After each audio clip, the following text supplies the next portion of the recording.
भजन बिना बिगड़ी कैसे बनी, कैसे बनी, कैसे बनी, भजन बिना बिगड़ी कैसे बनी, हो रे कैसे बनी, भजन बिना बिगड़ी कैसे बनी, भजन बिना बिगड़ी कैसे बनी।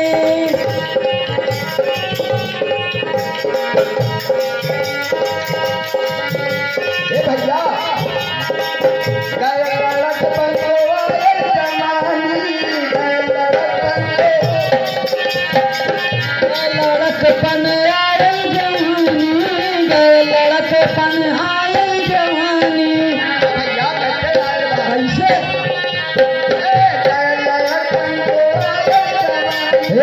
गलत पन आए जवानी, गलत पन आए जवानी,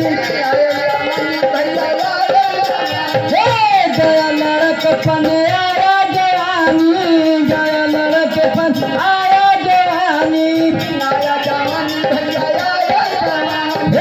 आया जवानी, आया जवानी, आया जवानी।